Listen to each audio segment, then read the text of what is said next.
ఈ రోజున దానియేలు గ్రంథం ఆఖరి అధ్యాయం. దానియేలు గ్రంథం ఆఖరి అధ్యాయం అంటే 12వ అధ్యాయం. మొదటి నుండి 4 వచనాలు చదువుతాను.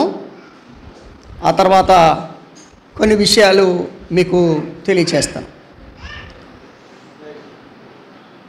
ఆ కాలమందు నీ జనుల పక్షమున నిలుచునట్టి మహా అధిపతియగు మిఖాయేలు వచ్చును.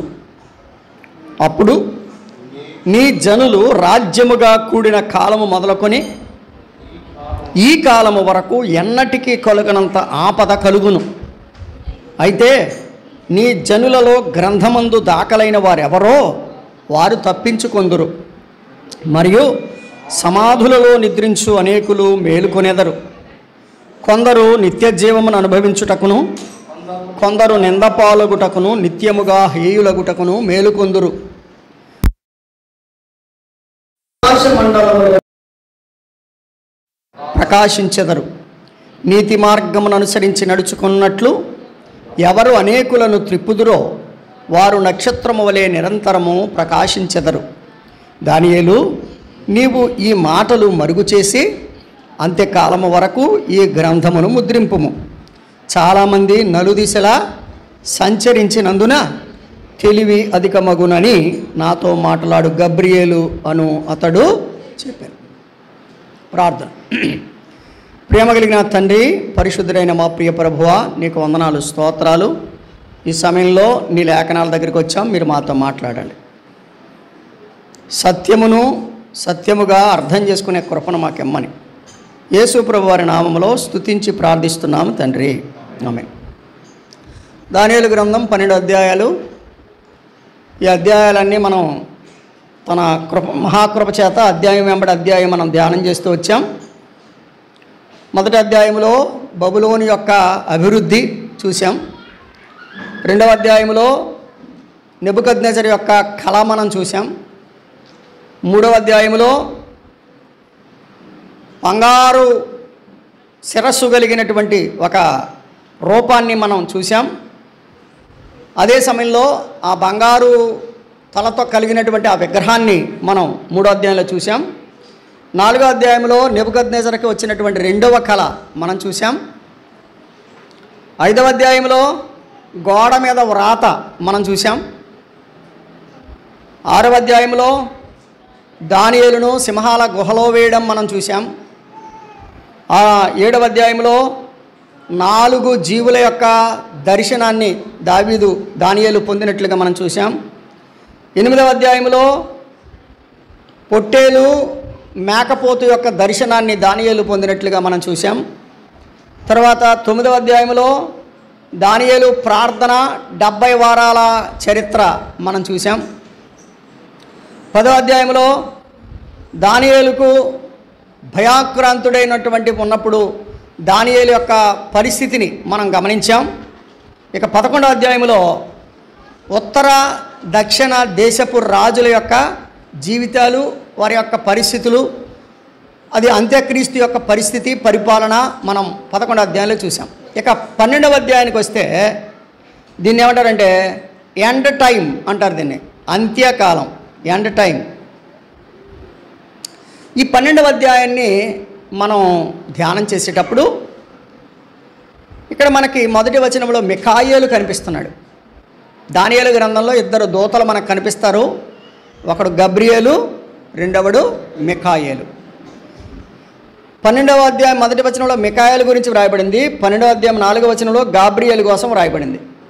గబ్రియేలు ఉన్నాడు, మిఖాయేలు అనేటువంటి 2 దూతలు ఉన్నారు. ఈ దూతలిద్దరూ 12వ అధ్యాయం 5వ వచనం చూడండి.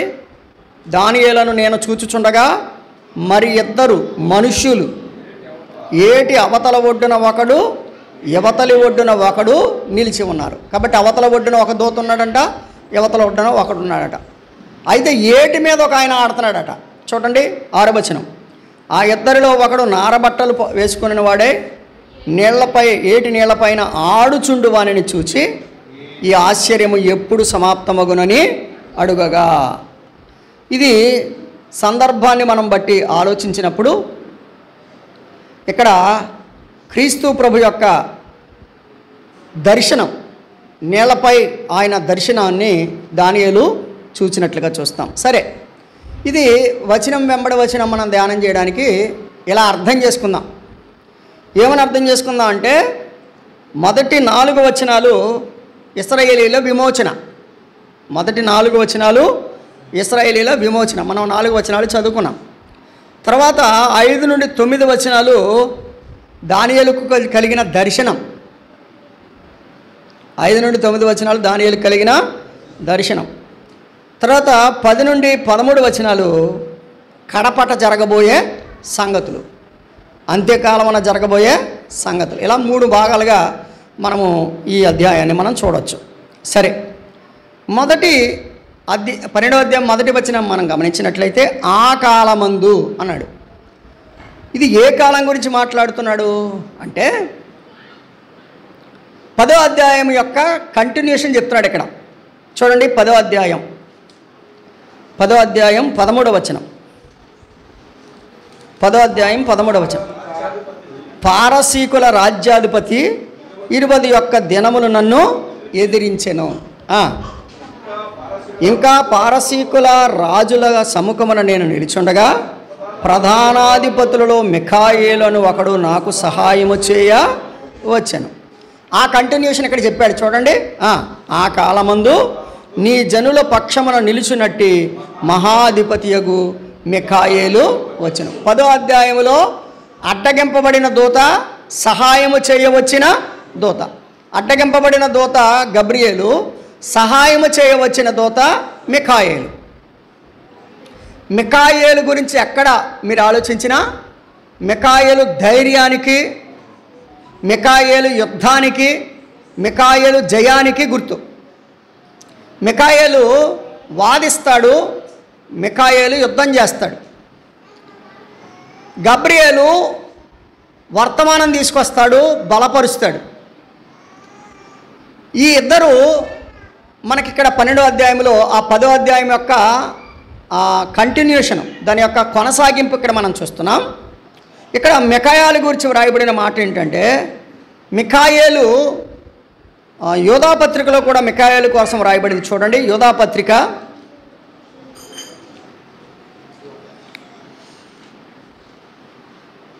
9వ వచనం. అయితే ప్రధాన దూత అయిన మిఖాయేలు అపవాదితో, గమనిస్తున్నారా, మిఖాయేలు ఏం చేస్తాడు? వాదిస్తాడు. ఎవరితో వాదిస్తాడు? అపవాదితో వాదిస్తాడు. ఎవరి పక్షంగా వాదిస్తాడు? దేవుని పక్షంగా వాదిస్తాడు. మనము కూడా దేవుని పక్షంగా అపవాదితో వాదించే వారమై ఉండాలి. మనం కూడా దేవుని పక్షంగా వాదించాలి, దేవుని పక్షంగా నిలవబడాలి. దేవుని పక్షంగా అపవాది క్రియలను నాశనం చేయడానికి, అపవాది యొక్క పన్నాగాలను, తంత్రాలను అణగరొక్కడానికి మనం కూడా ఏం చేయాలంటే దేవుని పక్షంగా నిలబడాలి. ఇక్కడ మోషే యొక్క డెడ్ బాడీ కోసం దెబ్బలాడుకుంటున్నారు. ఇక్కడ 9వ వచనం చూడండి.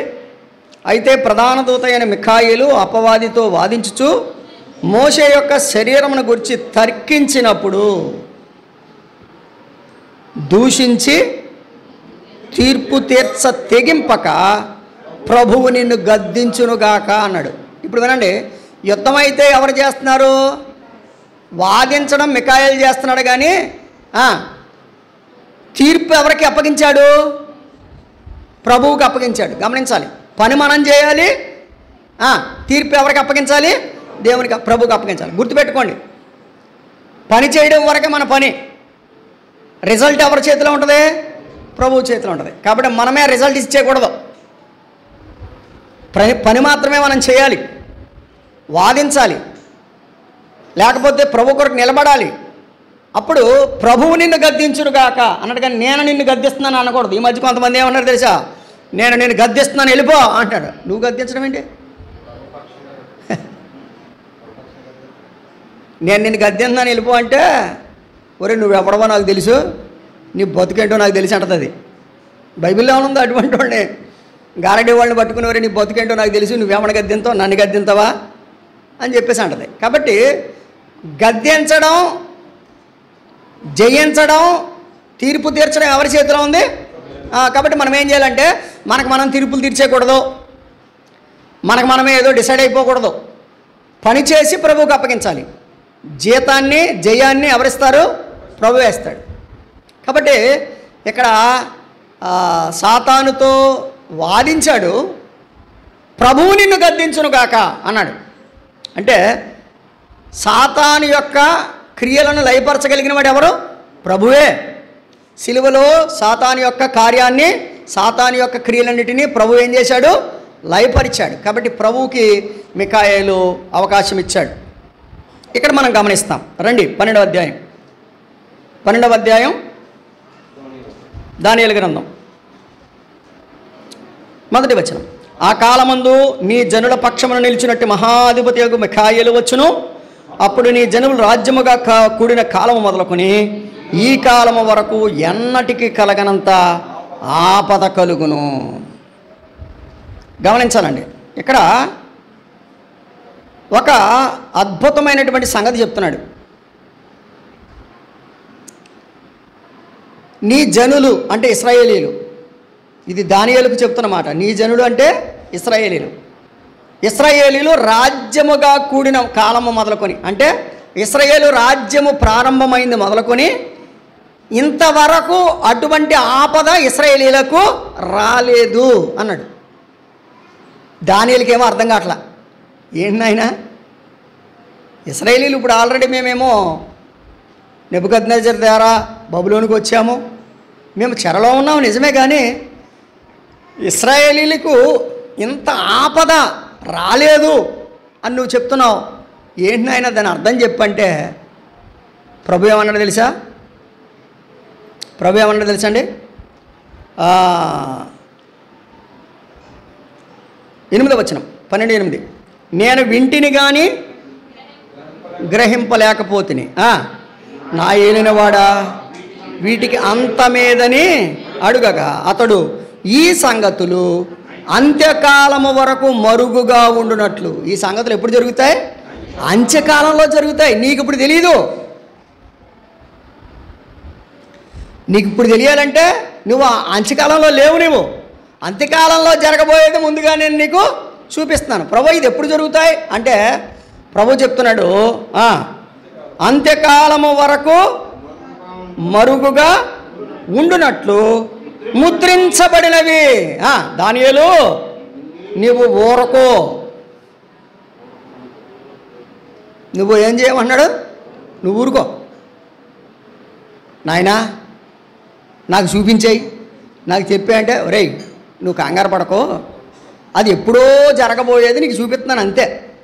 అప్పుడు జరిగినప్పుడు జరిగిన వాళ్ళకి అప్పుడు నేను రివీల్ చేస్తా, అంతేగాని ఇప్పుడే చూపించమంటే ఎలాగా? నీకు నేనేం చేస్తున్నానంటే దర్శనం చూపిస్తున్నాను, కానీ ఆ కాలంలో నీవు లేవు. కాబట్టి నువ్వు ఊరుకో అన్నాడు. దానియేలుకి అర్థం కాలేదు. అయితే దీని అర్థం ఏంటంటే యేసు ప్రభువు వారు చెప్పారు. ఏమని చెప్పారు? మత్తయి సువార్త 24వ అధ్యాయం. మత్తయి సువార్త 24వ అధ్యాయం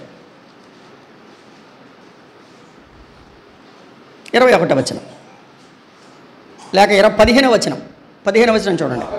కాబట్టి ప్రవక్త అయిన దానియేలు ద్వారా చెప్పబడిన నాశనకరమైన హేయ వస్తువు పరిశుద్ధ స్థలమందు నిలుచుట మీరు చూడగానే చదువువాడు గ్రహించునుగాక. దేవుడు ఎవరికి చెప్పాడు ఈ విషయం? దానియేలుకి చెప్పాడు. పరిశుద్ధ స్థలంలో హేయ వస్తువు నిలబడుతుంది అని చెప్పాడు. కానీ దానియేలు కాలంలో నిలబడలేదు. దానియేలు కాలంలో నిలబడలా, కానీ పరిశుద్ధ స్థలంలో హేయ వస్తువు నిలబడుతుంది అని చెప్పి దానియేలుకు దేవుడు సూచనగా తెలియజేశాడు, దర్శన రూపంలో తెలియజేశాడు. మీకు నేను చెప్తున్నాను ఏంటంటే, కాబట్టి ప్రవక్త అయిన దానియేలు ద్వారా చెప్పబడిన నాశనకరమైన హేయ వస్తువు పరిశుద్ధ స్థలమందు నిలుచుట మీరు చూడగానే, అంటే దీని అర్థం ఏంటి? ఇశ్రాయేలీలు చూడబోతున్నారు ఈ సంగతి. ఇంకా చూడలేదు, ఇప్పటికీ అవ్వలేదు, ఇంకా కంగారు పడకండి.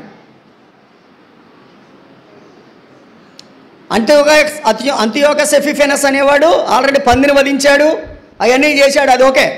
కానీ అంత్యక్రీస్తు అలా చేయబోతున్నాడు అనడానికి అంతియోకస్ ఎపిఫెనస్ లాంటి వాడిని దేవుడు ముంగుర్తుగా చూపించాడు. అంతియోకస్ ఎపిఫెనస్ చేసినటువంటి ఆ యొక్క అపవిత్రమైనటువంటి బలి ద్వారా మందిరం అపవిత్రపరచబడింది. అప్పుడు యూదులు రెండు ముక్కలయ్యారు. మక్కాబీలు అనేవాళ్ళు అంతియోకస్ ఎపిఫెనస్ మీద తిరగబడి ఏం చేశారంటే మందిరాన్ని తిరిగి ప్రతిష్ఠ చేశారు. అది జరిగిపోయింది. మరి ఇప్పుడు మరలా జరగబోతుంది. ఏంటి జరగబోతుందంటే అంత్యక్రీస్తు అనేవాడు రాబోతున్నాడు. వాడు పరిశుద్ధ స్థలములో నిలబడతాడు. పరిశుద్ధ స్థలములో నిలవబడి అతడు హేయమైన వస్తువును పరిశుద్ధ స్థలంలో పెడతాడు. అప్పుడు చదువువాడు గ్రహించునుగాక. ఎప్పుడు గ్రహిస్తాడు? ఇది దర్శనం ఎప్పుడు, గ్రహించేది ఎప్పుడు? కాబట్టి దేవుని పిల్లలైన మనము అన్ని దర్శనాలు ఒకేసారి రివీల్ అయిపోతాయని మనం అనుకోకూడదు. దేవుడు కొన్నిటిని సంగతులను ఏం చేస్తాడు? మరుగు చేస్తాడు. సంగతులు మరుగు చేయడం ఆయనకి ఘనత. మనకు కాలం వచ్చినప్పుడు, మనకు అవసరమైనప్పుడు దానిని ఆయన రివీల్ చేస్తాడు, దానిని ప్రత్యక్షపరుస్తాడు. కాబట్టి ఏమని చెప్పాడు యేసుప్రభు వారు? 27వ వచనానికి వచ్చండి. 24, 21. లోకారంభము నుండి ఎప్పటి వరకు అట్టి శ్రమ కలగలేదు, ఇక ఎప్పుడునూ. ఈ మాట కదా చెప్పాడు దానియేలు. నీ జనులు రాజ్యముగా కూడినది మొదలుకొని ఈ కాలం వరకు ఎన్నటికీ కలగనంత ఆపద కలుగును. ఇదే యేసుప్రభు వారు చెప్పారు. ఏమని చెప్పారు? ఏమండి? లోకారంభము నుండి ఇప్పటి వరకు అట్టి శ్రమ కలుగలేదు, ఇక ఎప్పుడునూ కలుగబోదు. కలుగబోదు. వినాలి. ఈ సందర్భాన్ని మనం ఆలోచన చేస్తే ఏంటా విషయము? ఎప్పుడు జరుగుతుంది ఇది అంటే, మనం చదువుకున్నాం 7 ఏండ్ల శ్రమల కాలం గురించి మనం చదివాం. అందులో 3.5 సంవత్సరాలు ఒక భాగము శ్రమలు అని చదివాం. 3.5 సంవత్సరాలు మహాశ్రమలు అని చదివాం. 3.5 సంవత్సరాలు శ్రమలు, 3.5 సంవత్సరాలు మహాశ్రమలు. దాన్నే 12వ అధ్యాయంలో చెప్పాడు. రండి, 12వ అధ్యాయం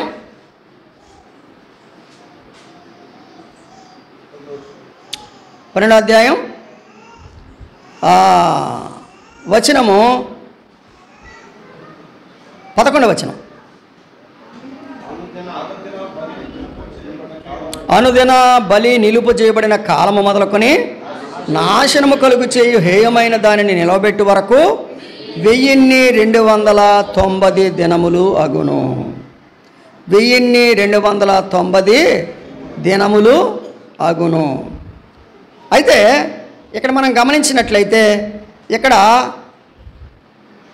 3.5 సంవత్సరాల కాలం కోసం చెప్తున్నాడు. 3.5 సంవత్సరాల కాలం కోసం చెప్తున్నాడు. కింద ఇంకొకళ్ళు వచ్చిన ఉంటుంది చూడండి, దాన్ని ఆఖరిలో నేను మీకు జ్ఞాపకం చేస్తాను. 1335 దినములు తాళుకొని కనిపెట్టువాడు ధన్యుడు. మరలా 1290 దినాలలో 1335 దినములు తాళుకొని కనిపెట్టువాడు ధన్యుడు. దానికి దీనికి తేడా 45 రోజులు. 1290లో నుంచి 1235 తీసేయండి, ఎంత?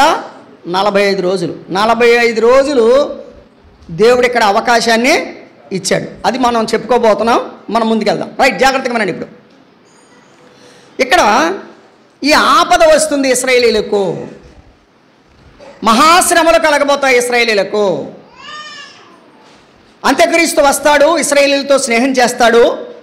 ఇశ్రాయేలీలు అతని మాటలకు మోసపోతారు.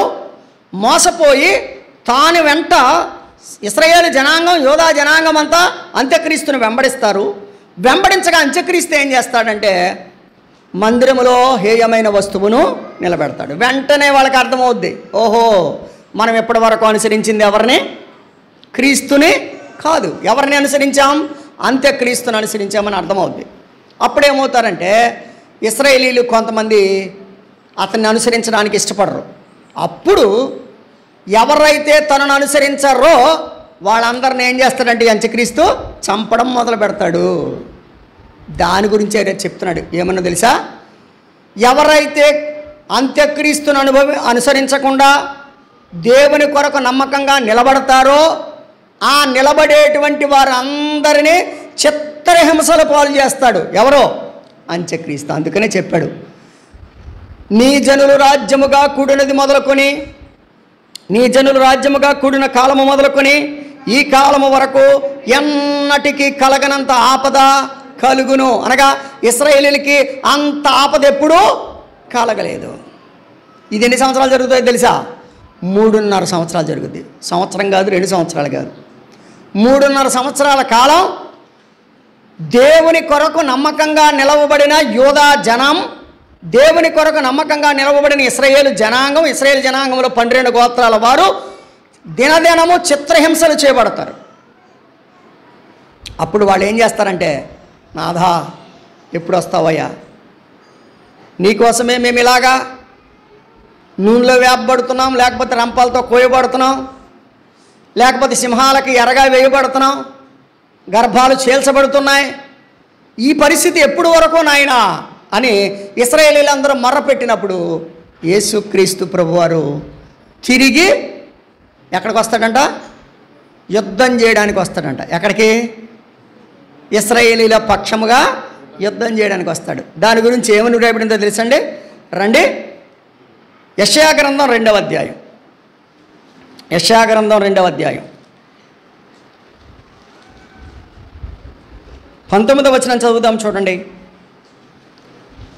యెహోవా భూమిని గజ గజ వణికింప లేచునప్పుడు ఆయన భీకర సన్నిధి నుండి, ఆయన ప్రభావ మహాత్మ్యము నుండి మనుషులు కొండ గుహలలో దూరుదురు, నేల బొరియలలో.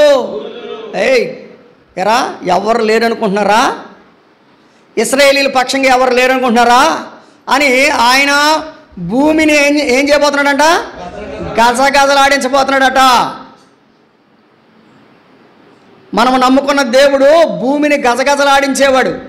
అదే దేవుడు భూమిని నిర్మించిన వాడు. గుర్తుపెట్టుకోండి, ఆదియందు దేవుడు భూమి ఆకాశములను సృజించిన వాడు. గజగజలాడించగలిగిన శక్తి ఆయనకే ఉంది. ఇప్పుడు తన జనుల పక్షంగా భూమిని ఏం చేయబోతున్నాడు? గజగజ ఉడికిస్తాడంట.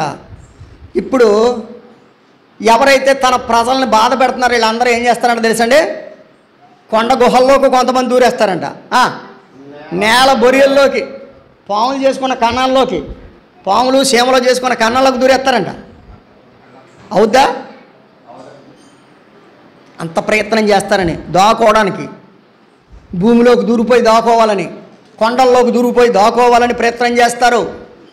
ఎందుకో తెలుసా? వీళ్ళు దేవునికి వ్యతిరేకంగా పనిచేశారు. ఎవరికి వ్యతిరేకంగా చేశారు?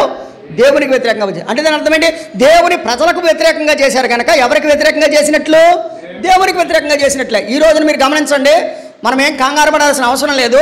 భూమి మీద చాలామంది రకరకాలుగా దేవుని వాక్యాన్ని, దేవుణ్ణి రకరకాలుగా వాళ్ళకి ఇష్టం వచ్చినట్లు మాట్లాడుతున్నారు. వీళ్ళందరూ కూడా ఈ బ్యాచే. ఏంటో తెలుసా? కొండ గుహల్లోకి, భూమి యొక్క సందుల్లోకి, భూమి యొక్క నెరల్లోకి దూరిపోయి మమ్మల్ని కాపాడండి కాపాడండి అని చెప్పేసి గజగజ వణికిపోయే రోజు అది. దేవుడు తన ప్రజల పక్షంగా నిలబడే అద్భుతమైనటువంటి రోజు. 61వ అధ్యాయానికి రండి. యెషయా గ్రంథం 61వ అధ్యాయం. యెషయా గ్రంథం 61వ అధ్యాయం మొదటి వచనం చదువుదాం, చూడండి.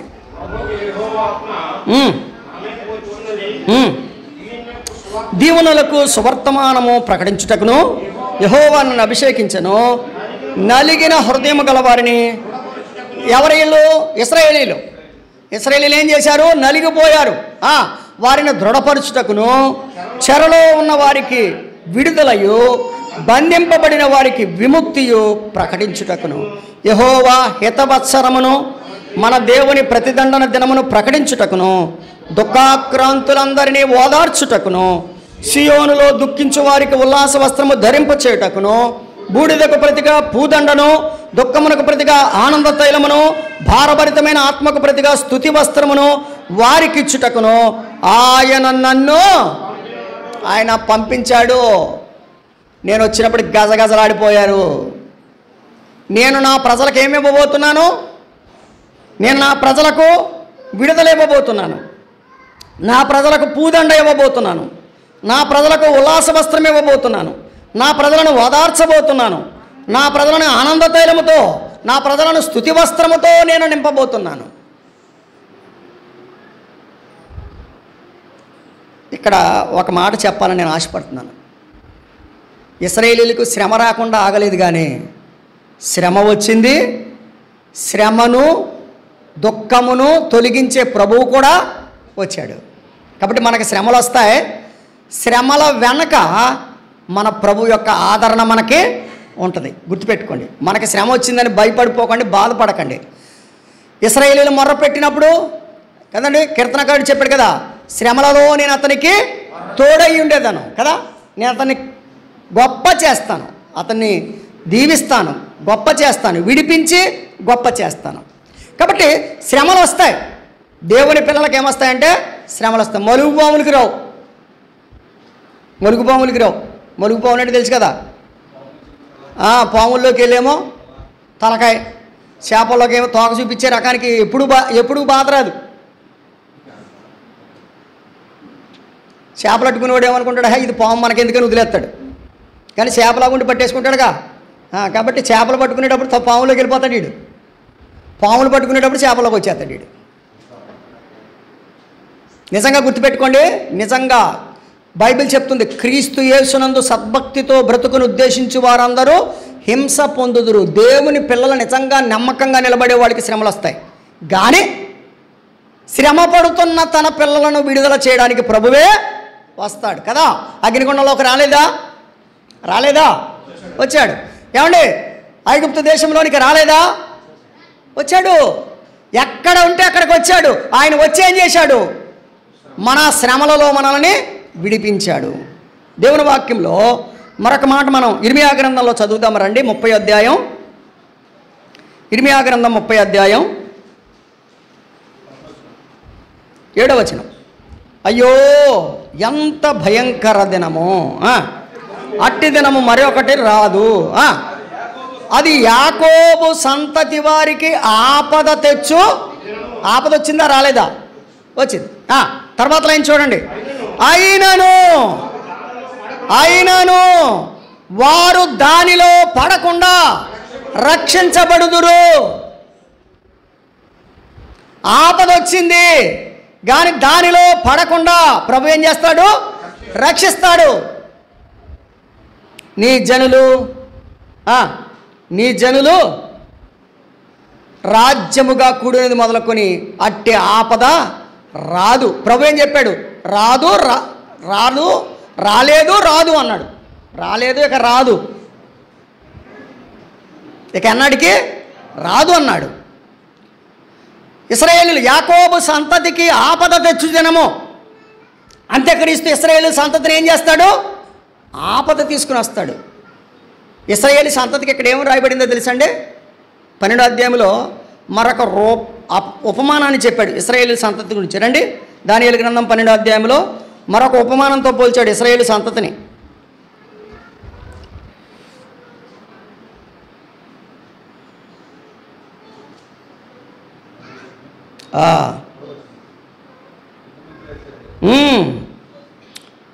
రెండవ వచనం చూడండి.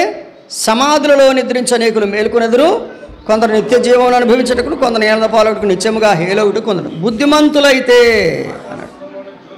రైట్, ఏమని చెప్పాడు? బుద్ధిమంతులు. యాకోబు జనాంగానికి దేవుడు ఏమని పేరు పెట్టాడు? బుద్ధిమంతులు, జ్యోతుల వన్ని పోలిన వారు. సరే, ఈ 12వ వచనంలోనే తర్వాత మనం చూస్తే, అయితే నీ జనులలో గ్రంథమందు దాఖలైన వారు ఎవరో వారు మాత్రమే తప్పించుకుంటారు. 12వ అధ్యాయం 1వ వచనం, దానియేలు గ్రంథం 12:1 చూడండి. ఈ కాలము వరకు ఎన్నటికి కలగనంత ఆపద కలుగును, అయితే నీ జనులలో గ్రంథమందు దాఖలైన వారు ఎవరో వారు తప్పించుకుందరు. ఉన్నారండి? సాతాను యొక్క శిక్ష, సాతాను యొక్క ఉగ్రత, సాతాను యొక్క భయంకరమైన పాశము మన మీద పడకుండా ఉండాలంటే మనం ఏం చేయబడాలంట? గ్రంథమందు దాఖలవ్వాలి. ఎక్కడ దాఖలవ్వాలి? గ్రంథమందు దాఖలవ్వాలి. అయ్యా మా గ్రంథమందు. ఈ గ్రంథం కోసం మొట్టమొదట మోషే చెప్పాడు. ఈ గ్రంథం గురించి మొట్టమొదట నిర్గమాకాండంలో మోషే చెప్పాడు. చూడండి, నిర్గమాకాండం 32వ అధ్యాయం 32వ వచనం. నిర్గమాకాండం 32వ అధ్యాయం 32వ వచనం. అయ్యో, నీవు వారి పాపమును ఒకవేళ పరిహరించితివా, లేని ఎడలా నీవు వ్రాసిన నీ గ్రంథం. చాలండి, నీవు వ్రాసిన నీ గ్రంథం. అప్పుడు చెప్పాలి, మన పేరు ఎవరు రాస్తారంట?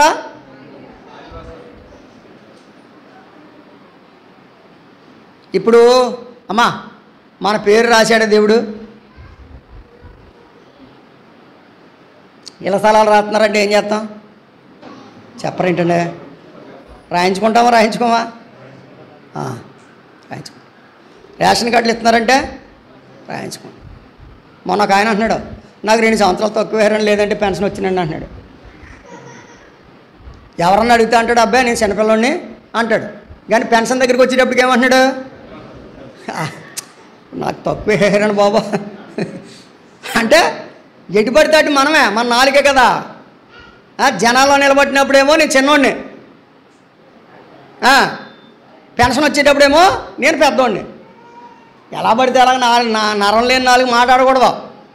ఇక్కడ కూడా చూడండి, రాసేది ఎవరు? నీవు నీ గ్రంథము, నీవు నీ గ్రంథం. ఇప్పుడు చెప్పాలి, గ్రంథం అయింది, రాసేవాడు కూడా ఆయనే. కాబట్టి ఇప్పుడు మనం ఎక్కడికి వెళ్ళి రాయించుకోవాలి? ఆయన దగ్గరికే వెళ్ళాలి. బైబిల్ ఏం చెప్తుందో తెలుసా? యెహోవా సమీపముగా ఉండగా ఆయనను వెదకుడి, ఆయన సమీపంగా ఉండగా ఆయన మీరు వేడుకోండి, ఆయన దగ్గరికి రండి. యాకోబు పత్రిక 4వ అధ్యాయంలో కూడా చెప్పాడు, దేవుని యొద్దకు రండి, అప్పుడు ఆయన మీ యొద్దకు. కాబట్టి రాసేవాడు దేవుడు. కాబట్టి మనం ఏం చేయాలి? నాయనా నా పేరు రాయి, నాయన నా పేరు రాయి బాబు. నీ గ్రంథమందు నీవు నీ గ్రంథమందు వ్రాసిన. ఎవరు చెప్పారు ఈ మాట? మోషే గారు చెప్పాడు ఈ మాట. నీవు నీ గ్రంథమందు వ్రాసిన నా పేరు అంటే వినాలి. మోషే గారి పేరు ఎక్కడుంది? గ్రంథంలో ఉంది. నీ పేరు నా పేరు ఉందా? దేవుని సముఖ జీవ కవిలెలో, దేవుని సముఖ జీవ కవిలెలో నీ పేరున్నదా, నీ పేరున్నదా కదా. దేవుని సముఖంలో ఉండే జీవ కవిలలో నీ పేరుందా? ఒకసారి శిష్యులందరూ యేసుప్రభు గారి దగ్గరికి వచ్చి, నాయన మేము దెయ్యాలు ఎలగొట్టేశాం అన్నారు. అప్పుడు ప్రభు ఏం చెప్పాడు తెలుసా?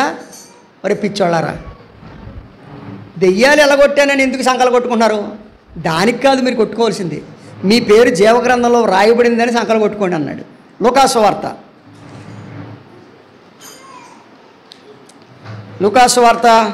10వ అధ్యాయం, లూకాసు వార్త 10వ అధ్యాయం 20వ వచనం చూడండి. 10:20. అయినను దెయ్యములు మీకు లోబడుచున్నవని సంతోషింపక మీ పేరులు పరలోకమందు వ్రాయబడి ఉన్నదని సంతోషించుడి. అమ్మా, పరలోకంలో పేరున్న వారికి ఏంటి? సంతోషం. ఈ సంతోషము నీకు కావలెనా? ఈ సంతోషము నీకు కావలెనా? ఈ సంతోషము నీకు కావలెనా? నేడే యేసు నొద్దకు రమ్మో, నేడే యేసు నొద్దకు రమ్మో కదా. మీ పేర్లు ఎక్కడ రాయబడ్డాయి? పరలోకంలో రాయబడ్డాయి. రాసేది ఎవరు? ఆయన. గ్రంథం ఎవరిది? ఆయనదే. ఆయన గ్రంథంలో ఆయనే పరలోకంలో రాస్తున్నాడు. నువ్వు భూలోకంలో ఉన్న పర్వాలా, కానీ భూలోకంలో ఉన్న నీవు ప్రభువా నేను పాపిని, నా పాపాలు క్షమించండి, నీ ప్రియకుమారుని శిలువ రక్తంలో నన్ను కడగమని అడిగితే ఇప్పుడు భూలోకంలోనే ఉన్నావు, కానీ నీ పేరు ఎక్కడ రాస్తాడు ఆయన? పరలోకంలో రాస్తాడు. మీ పేర్లు పరలోకమందు వ్రాయబడి ఉన్నవని సంతోషించుడి. నీ గ్రంథమందు దాఖలైన వారు ఎవరో వారు తప్పించుకుంటారు. దేవుడు అటండి నమ్ముకున్న వాళ్ళ పేర్లు రాస్తాడంట, పరిచర్యకు సహాయం చేస్తున్న వాళ్ళ పేర్లు కూడా రాస్తాడంట. ఎవరి పేర్లు? నమ్మిన వాళ్ళ పేర్లు రాస్తాడు. నమ్మిన వాళ్ళ పేర్లు జాబితా ఉంటుంది, పరిచర్యకు సహాయం చేస్తున్న వాళ్ళ పేర్లు జాబితా ఉంటుంది. ఒక మాట చదువుదాం రండి. ఫిలిప్పీ పత్రిక 4వ అధ్యాయం 3వ వచనం. అవును, నిజమైన సహకారి ఆ స్త్రీలు క్లెమెంతుతోనూ నా ఇతర సహకారులతోనూ స్వార్థ పనిలో ఏం పని చేస్తున్నారు వీళ్ళు? స్వార్థ పనిలో ప్రయాసపడ్డారు. స్వార్థ పనిలో నాతో కూడా ప్రయాసపడిన వారు గనుక వారికి సహాయం చేయమని నిన్ను వేడుకొనుచున్నాను. ఆ సహకారుల పేర్లు దేనికి సహకారం చేస్తున్నారు వీళ్ళు? సువార్తకి. సువార్త పనిలో సహకరిస్తున్న వారి పేర్లు దేవుడు జీవగ్రంథంలో వ్రాస్తాడు. మనం ఏ పనికి సహకరిస్తున్నాం? ఎక్కడైనా మీటింగ్ పెట్టాలనుకోండి, ఎవడో పాపం ఒకడో ఇద్దరో తిప్పలు పడుతున్నారు. వాళ్ళకి ఏదైనా పని ఉందనుకోండి, మిగిలిన వాళ్ళందరూ సతికులు పడి కూర్చోవడమే. నాకు రాదు కరెంటు పని, నాకు రాదు. రేపు పొద్దున దేవుని ముందు కూడా అదే చెప్తామా? పాపం చేసేవాళ్ళు ఉన్నారనుకోండి, చేస్తున్నారు. నేను పేర్లు ఉద్ధరించట్లేదు, నేను చెప్పేది అదే. పేర్లు ఉద్ధరించాను అనుకోండి, వాళ్ళకు వ్యాసమే చెప్పారు, మాకు అని చెప్పారు అంటారు. మళ్ళీ మీరు చెయ్యరు, కానీ పౌరాశాలు మాత్రం కిలోమీటర్న్నర పొడుచుకొస్తాయి. అవునే కదా? ఇప్పుడు సువార్త పనిలో మా చిన్నప్పుడు అండి చెప్తే నమ్మరు, దేవదాస్ మాస్టారు నెత్తి మీద పెట్రోల్ మార్క్స్ లైట్ పెట్టేవాడు. పెట్రోల్ మార్క్స్ లైట్ పెట్టి మరి ఇది పలానా వాళ్ళ ఇంటికాడ, నేలపొడి వాళ్ళ ఇంటికాడ మీటింగ్ అక్కడ పెట్టిరమ్మని వాడు పెట్టి రావాలి అంతే. లేదంటే మన రోజున వాళ్ళు ఫుల్ కోటింగ్. నేను వెళ్ళనా, నేను చేయనండి, మా అమ్మ తిడుతుందండి, అబ్బాయి నేను చీకట్లో వెళ్ళినాడు, కుదరదు. డ్రమ్ పట్టుకెళ్ళివాడు డ్రమ్ పట్టుకెళ్ళాలా, బరకాలు పట్టుకెళ్ళివాడు బరకాలు పట్టుకెళ్ళాలా. ఏమంటే ఈ రోజున ఎవరైనా కూడుకు పెట్టుకుంటున్నారనుకోండి, అది కూడా సువార్త పని, గుర్తుపెట్టుకోండి. అది కూడా ఏంటి? దేవుని నామాన్ని హెచ్చించే పని, సువార్త పని. నువ్వెంత సహకారం చేస్తున్నావు? ఆళ్ళ పడతారు, ఆళ్ళ తిప్పలు పడతారు.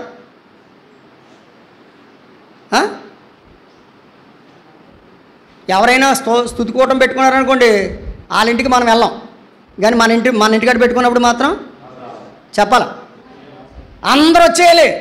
వాళ్ళు రాలేదు, వీళ్ళు రాలేదని లెక్కలు వేసుకుంటారు. మరి నీకు లెక్కలు ఎత్తే నీకు ఎన్ని వస్తాయి లెక్కలు? నువ్వెవరింటికి వచ్చావు? నువ్వు ఎంత సాయం చేసావు? ఇప్పుడు ఈ మాట ఎందుకు చెప్తున్నాను తెలుసండి? దేవుని జీవగ్రంథంలో సువార్త పనికి సహకరించిన వారి పేర్లుంటాయి. దేవుని పనికి మనం సహకారం చేస్తే పేర్లుంటాయి, అంతేగాని తప్పించుకుని తిరిగారనుకోండి, చూసుకోండి తర్వాత చరిత్ర ఎలా ఉంటుందో మీకే తెలుస్తుంది. తప్పించుకుని తిరగడం కాదు, జ్వరబడి పని చేయాలా, కష్టపడి పని చేయాలి ప్రభు కోసం. అందుకని అంటాడు, వారు నాతో కూడా స్వార్థ పనిలో ప్రయాసపడిన వారు, ఆ సహకారుల పేర్లు జీవగ్రంథమందు. ప్రకటన గ్రంథం 20వ అధ్యాయం. ప్రకటన గ్రంథం 20వ అధ్యాయం. ప్రకటన గ్రంథం 20వ అధ్యాయం 12వ వచనం. మరియు గొప్పవారేమి కొద్దివారేమి మృతులైన వారందరూ ఆ సింహాసనం ఎదుట నిలవబడి ఉండుట చూచితిని. అప్పుడు గ్రంథములు విప్పబడెను, మరియు జీవగ్రంథమును వేరొక గ్రంథము. ఇప్పుడు విన్నారా? గ్రంథములు జీవగ్రంథము. గ్రంథములు విప్పబడెను, జీవగ్రంథమని వేరొక గ్రంథము విప్పబడెను. ఆ గ్రంథముల యందు వ్రాయబడి ఉన్న వాటిని బట్టి నన్ను కరెంట్ లైట్ కట్టమన్నారు మీటింగ్కి వెళ్ళినప్పుడు, నేను మెల్లిగా తప్పించుకుని వెళ్ళిపోయాను. అది రాయబడుతుంది అక్కడ. నన్ను కాస్తంత హెల్ప్ చేయమన్నారు, నేను మెల్లిగా మళ్ళీ వస్తానని వెళ్ళిపోయాను. అది రాయబడుద్ది. దేవుడు నాకు అప్పగించిన పనిని నేను ఎంత నమ్మకంగా చేస్తున్నానో రాయబడుద్ది, నేను ఎంత అపనమ్మకంగా చేస్తున్నానో కూడా రాయబడుద్ది. మీకు చూసుకోండి, ఒక ఉద్యోగస్తుడికి సర్వీస్ రిజిస్టర్ అని ఉంటుంది, ఎస్ఆర్ అంటారు దాన్ని. అందులో వాడు చేసిన మంచి పనులు ఉంటాయి, వాడు చేసిన చెడ్డ పనులు ఉంటాయి. గుర్తుపెట్టుకోండి, వేరొక గ్రంథం అంటే నీ గ్రంథం నీది, నా గ్రంథం నాది. ఆ వేరొక గ్రంథంలో మన చరిత్ర, మన చెట్ట అంతా ఉంటుంది. గుర్తుపెట్టుకోండి, బైబిల్ చెప్తుంది. రండి దానియేలు గ్రంథానికి వచ్చేయండి. ఇక్కడ నిలబడిపోతే మనం చాలాసేపు అక్కడే ఉంటాం, టైం అయిపోయింది. అక్కడ 12వ అధ్యాయం 1వ వచనం. అయితే నీ జనులలో గ్రంథమందు దాఖలైన వారెవరో వారు తప్పించుకొందురు. వారు ఏం చేస్తారు? తప్పించుకుంటారు. దాఖలైన వాళ్ళకే తప్పించుకోవడం, లేని వాళ్ళందరూ గాడిలో పడతారు. పాపులకు చోటు లేదు పరలోకమునందు, అందుకే మార్పు చెందు మరణానికి ముందు. పాపులకు చోటు లేదు పరలోకమునందు, అందుకే మార్పు చెందు మరణానికి ముందు. యేసు రక్తమే నీ పాపానికి మందు, యేసు రక్తమే నీ పాపానికి మందు. కడుగబడిన వారికే గొర్రె పిల్ల విందు, కడుగబడిన వారికే గొర్రె పిల్ల విందు. ఈ జీవితం విలువైనది, నరులారా రమ్మని సెలవైనది, దేవుని సెలవైనది. సిద్ధపడినావా చివరి యాత్రకు, సిద్ధపడినావా చివరి యాత్రకు. యుగ యుగాలు దేవునితో ఉండుటకు, నీవుండుటకు కదా. పాపులకు చోటు లేదు పరలోకంలో, అందుకని భూలోకంలో ఉండగానే మార్పు చెందు. మార్పు చెందితే దేవుడు పేరు ఎక్కడ రాస్తాడు? జీవగ్రంథం. అందుకని రాశాడు, జీవగ్రంథమందు పేరు వ్రాయబడిన వారు, ఆ గ్రంథమందు దాఖలైన వారు మాత్రమే తప్పించుకుంటారు. 2వ వచనం. మరియు సమాధులలో నిద్రించు అనేకులు మేల్కొనేదరు. ఈ మాట యేసుక్రీస్తు ప్రభు బోర ఊదినప్పుడు జరిగే సంభవాన్ని గురించి మనం మాట్లాడతాం, కానీ ఇక్కడ వ్రాయబడింది అది కాదు. ఏంటి వ్రాయబడింది అంటే, ఇశ్రాయేలు జనాంగం నిద్రిస్తున్నటువంటి మరణ స్థాయిలో ఉంది. ఆ ప్రభు వచ్చినప్పుడు ఇశ్రాయేలీలు ఏం చేస్తారంటే మేల్కొంటారు. ఇశ్రాయేలీలు ఏం చేస్తారు? యెహెజ్కేలు గ్రంథం 37వ అధ్యాయంలో ఎండిపోయిన ఎముకలు ఉన్నాయి కదా. ఏమిటయ్యి? ఎండిపోయిన ఎముకలు. ఆ ఎండిపోయిన ఎముకలు ఎవరికి గుర్తు చెప్పండి? 37వ అధ్యాయం 11వ వచనం నుంచి ఆ మాట వ్రాయబడుతుంది. ఇశ్రాయేలీలు ఎండిపోయారు. 37వ అధ్యాయం 11వ వచనం. నరపుత్రుడా, ఈ ఎముకలు ఎవరు సూచిస్తున్నాయి? ఇప్పుడు ఇంతకీ ఇశ్రాయేలీలు ఏ స్థితిలో ఉన్నారు? ఎముకల్లా ఉన్నారు. ఎముకల్లా ఉన్నారంటే చచ్చిపోయి ఎంతకాలం అయింది చెప్పండి? ఎండిపోయిన ఎముకల్లా ఉన్నారంట అంటే చచ్చిపోయి ఎంతకాలం అయింది? రీసెంట్గా చచ్చిపోయారు, చాలా కాలం అయింది చచ్చిపోయి. అది అంటే ఇశ్రాయేలీలు యేసుక్రీస్తు ప్రభు వారిని సిలువ వేసిన దగ్గర నుంచి వాళ్ళు ఏం చేశారంటే చచ్చిన స్థితిలో ఉండిపోయారు, ఎండిపోయిన ఎముకలగా ఉండిపోయారు. కానీ దేవుడు ఏం చేశాడు? వారిని ఇశ్రాయేల్ చదవండి 37:11. ఈ ఎముకలు ఇశ్రాయేలీలందరినీ సూచించున్నవి. వారు మన ఎముకలు ఎండిపోయాను, మన ఆశ విఫలమాయను, మనము నాశనమైపోతామని అనుకొనుచున్నారు. కాబట్టి ప్రవచనం ఎత్తివారితో ఇట్లను ప్రభువు యెహోవా సెలవిచ్చినదేమనగా, నా ప్రజలారా, ఏమండి ఎముకల్ని ఏమంటున్నాడు? ఎముకల్లా ఉన్న నిన్ను కూడా దేవుడు పిలుస్తున్నాడు. నా ప్రజలారా, మీరు నా సమాధులలో నేను తెరిచెదను, సమాధుల్లో నుండి మిమ్మల్ని బయటికి రప్పించి ఇశ్రాయేలు దేశంలోనికి తోడుకొని, నా ప్రజలారా నేను సమాధులను తెరిచి సమాధులలోనున్న మిమ్మల్ని బయటికి రప్పింపగా నేను యెహోవానన్నానని మీరు బ్రతుకున్నట్లు నా ఆత్మను మీలో ఉంచి మీ దేశములో మిమ్మను నివసింపచేయుదును. అనగా చెదిరిపోయిన ఇశ్రాయేలీలందరినీ దేవుడు తన ఆత్మనిచ్చి మరలా ఇశ్రాయేలు దేశానికి తీసుకుని వస్తాడు.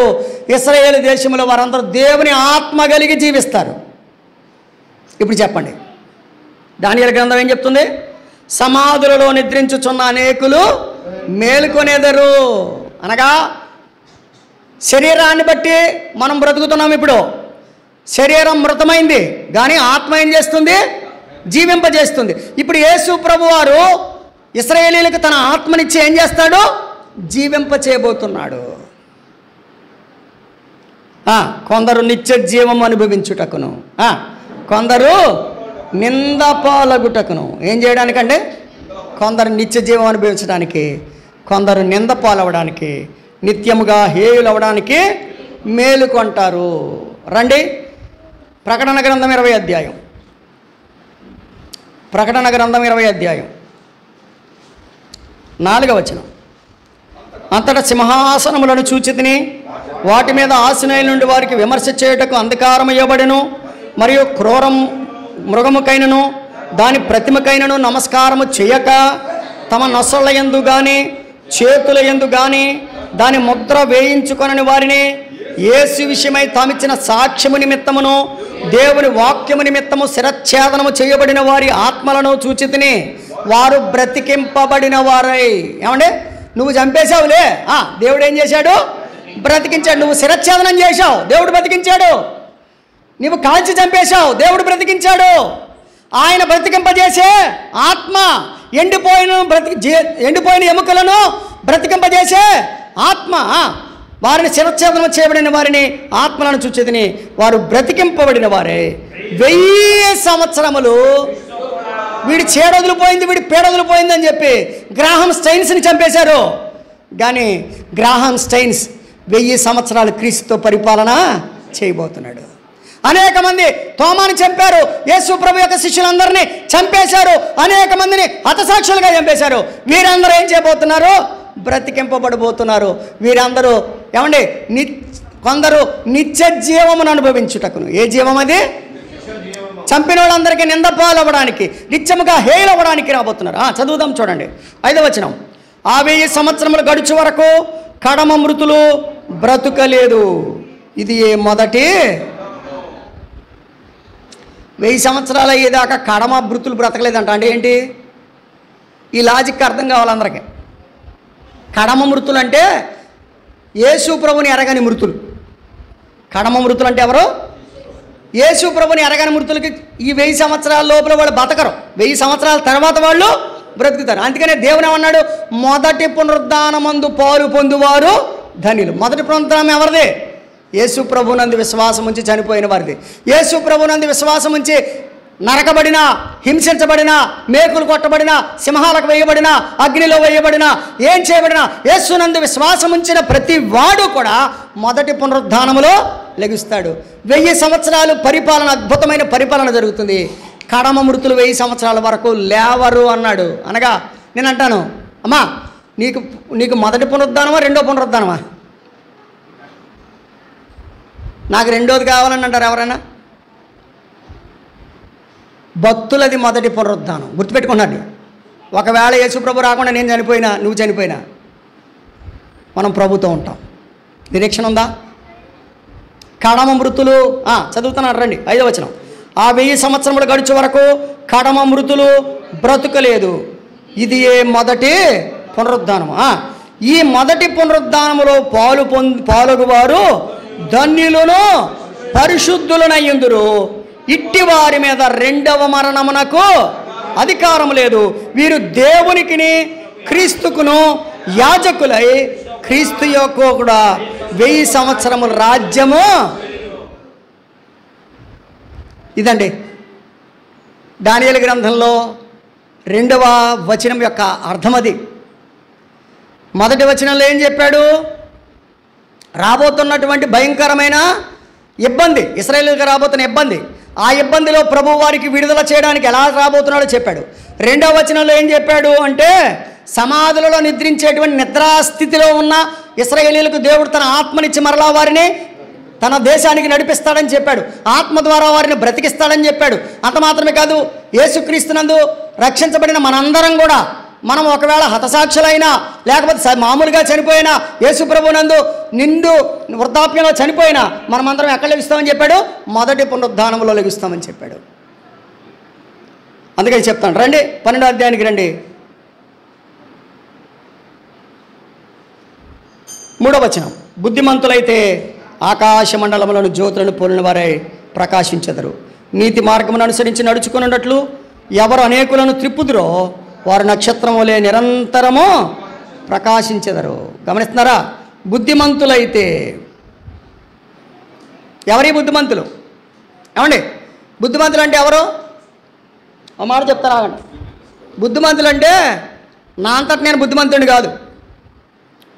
బుద్ధిమంతులు అంటే ఎవరో చెప్పాడు, అక్కడే చెప్పాడు. ఎవరంటే నీతి మార్గాన్ని అనుసరించుకొనున్నట్లు ఎవరు అనేకులను తిప్పుతారో వారే బుద్ధిమంతులు. వినాలి. బుద్ధిమంతులు అంటే ఎవరు? నీతి మార్గాన్ని అనుసరించడానికి అనేకులను నీతి మార్గం వైపు తిప్పేవారే బుద్ధిమంతులు. ఇప్పుడు నువ్వు బుద్ధిమంతుడివా బుద్ధిహీనుడివా చెక్ చేసుకుంటే మనలో చాలామంది బుద్ధిమంతులే ఉంటాం. ఏమంటారా? నేను రివర్స్ చెప్పానులేండి, బాధపడతానని. నీతి మార్గం అనుసరించడానికి అనగా, ఒరే నువ్వు తప్పు మార్గంలో ఉన్నావురా, ఈ మార్గం కాదు, ఇది మంచిది కాదు, ఒకవేళ చనిపోతే నిత్య జీవానికి వెళ్ళవు, నువ్వు నరకానికి వెళ్ళిపోతావు, అది కాదు. యేసుప్రభు మన కొరకు వచ్చాడు, చనిపోయాడు, సమాధి చేయబడ్డాడు రా, యేసుప్రభు నేను పాపిని ఒప్పుకోరా, ప్రభు దగ్గరికి రారా, నీతి మార్గంలోకి రారా అని చెప్తే నీవు వాడిని తిప్పితే నీవే బుద్ధిమంతుడివి. మత్తయి సువార్త 13వ అధ్యాయం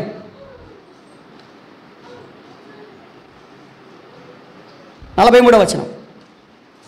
మత్తయి సువార్త 13వ అధ్యాయం 43వ వచనం. అప్పుడు నీతిమంతులు తమ తండ్రి రాజ్యములో సూర్యుని వలె, కదండి, నీతిమంతులు ఎలా తేజగలుగుతారంట?